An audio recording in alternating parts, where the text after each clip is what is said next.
The Skier in Danger by Franklin Berthnos. In coastal areas, many people derive a lot of sports from the vast sea.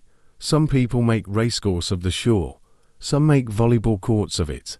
Others make football pitch of it. Some also make acrobatics field of it. Others make bedroom of it. Others make a dance floor of it, all for entertainment.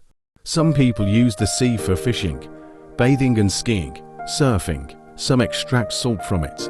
Others make road tracks of it. In fact, the sea is very essential to the survival of the ecosystem, sheltering many aquatic fauna and flora. What at all is surfing, and why is it even entertaining? Surfing is the sport or pastime of being carried to the shore on the crest of large waves while standing or lying on a surfboard. It's a risky sport if one hasn't had an experience before. Of course, what makes you happy blinds you from its risks. Therefore, though risky, avid lovers don't see that. They only see the joyful entertainment it brings forth. There is an African proverb that he that has been bitten by a snake before is afraid of a worm. This goes to stipulate that once a skier or surfer suffers the wild side of the sea waves, he then realizes how risky surfing is and becomes a bit afraid of the sport. They used to have surfing competitions among themselves each day after school. When it was exactly closing time, the three friends would find a means to alert the class teacher that it was time to go home. Sometimes, about 5 minutes to time, they would become very serious and contributing, asking questions incessantly and answering questions quickly, with all the liveliness of a schoolboy. This alerted the teacher that it was almost time. Other times, when they didn't enjoy the lesson much, they would thump their bags on the desk almost simultaneously, making a loud noise whenever their alarm watches beeped.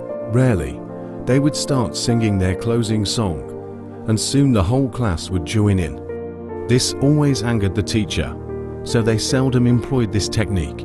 Well, which technique to use for alerting the teacher at was time was discussed and agreed upon during their afternoon meetings. They had many meetings in the course of the day.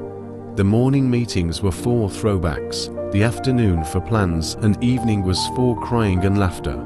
Once they're dismissed, the three boys would fetch their surfboards from a nearby barn, where they kept them. Then off they go to the seaside to enjoy their hobby. After an hour or two, they would return their surfboards to the barn and chat all the way home.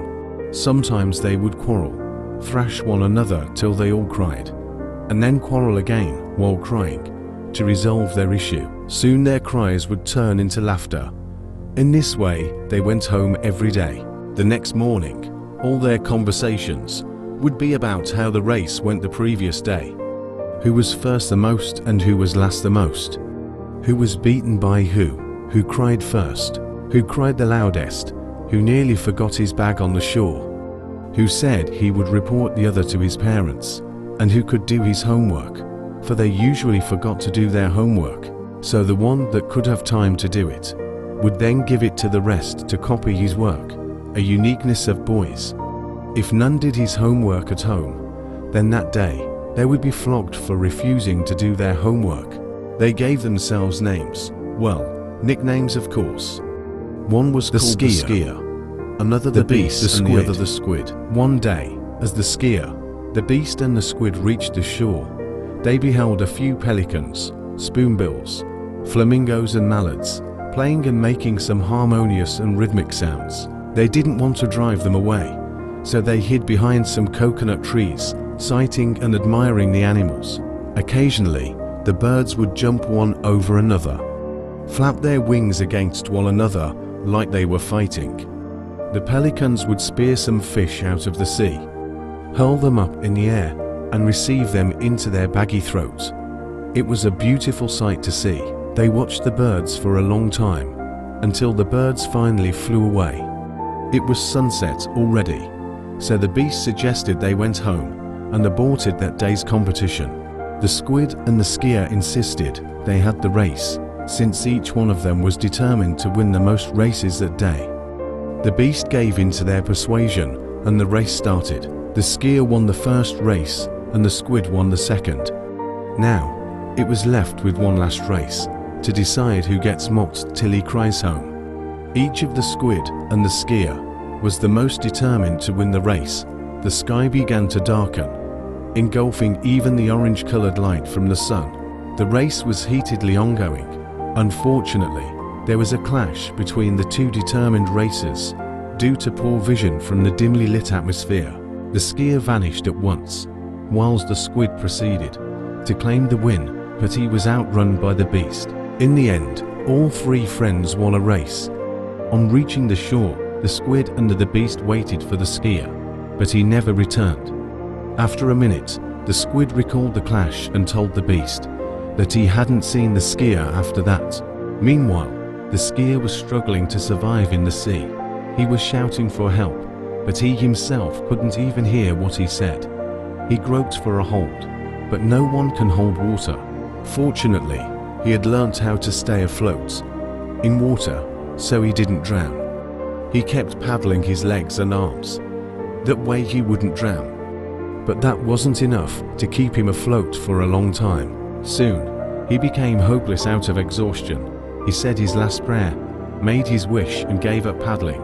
He began sinking down, suffocating and perhaps crying as he sank down. But no one could see or hear him either. He lost consciousness at last. As he was sinking down gradually in the sea, he remembered all the good times he spent with his friends. The many times they beat him, all the stubborn missions that they had undertaken. Suddenly, his mind was cast to the dreadful place called Hades. He couldn't believe he was actually going to be separated forever from his parents, classmates, the squid and the beast. And what pierced his heart the most was the fact that he wasn't going to see Emily, the girl he loved and had even envisioned a future with. He regretted not listening to the beast and aborting that day's sport. He felt the worst pain ever in his entire lifetime. All of a sudden, he had a strong feeling that his friends wouldn't leave him alone. He believed that if they didn't come to his rescue, he would meet them in Hades once he reached there. And the thought of this comforted him. Then, the entire environment, though inside the sea, seemed like a playground to him. He could apparently see his friends and chat and laugh and cry together. He started feeling that he was a spirit in the heart of the sea. He couldn't do anything that mortals do. He couldn't move a muscle. He couldn't cry. He couldn't paddle anymore. All he could do were thinking and speaking inside of him. Immediately, he seemed to have had his friends by his side, all chatting and kind of trying to reach a consensus. He was amazed and confused, because as long as they had been friends, they never settle matters that way. Not even when the squid told them he had a crush on Emily. Everything seemed like a dream to him. Suddenly, in the apparition, he felt his friends jerk him to his feet and began dragging him towards a gloomy expanse. He was shouting and crying and cursing them for doing such a cruel and rude thing to him. How could his own beloved friends drag him into such a place of total darkness? When they reached the edge of this mysteriously enigmatic area, they shoved him into the darkness and they disappeared. Immediately he entered into the gloomy place. He felt his mortal body respond when he tried to move them. The whole hallucinations vanished, and he felt a human being again. His friend's spirits probably have saved him. When he opened his eyes, this time, his human eyes, he was in bed at home, all shivering, surrounded by his parents, his two friends, their class teacher and a few classmates. It so happened that while the skier was paddling to stay afloat, the beast and the squid went swiftly to the town and sought for help. The townsmen ran in their numbers with torches and boats, and being directed by the squid to the exact destination of the clash, rescued the skier. They sent him home, and the doctor said his condition wasn't direful, and that he needed some rest, so they put him in bed to rest. Moral lessons. 1. There is time for everything. Do what should be done in the appropriate time. 2. Be willing to lend a helping hand to those in urgent need. 3. Let love prevail in yourself. Where there is love, there is care, there is empathy, there is protection, there is slight paranoidism, there is superficial quarrel. There is happiness even through cries. 4. Friendship bond is strong. Let's groom it. 5. Friends are our family that are not bound by blood ties. The Herald.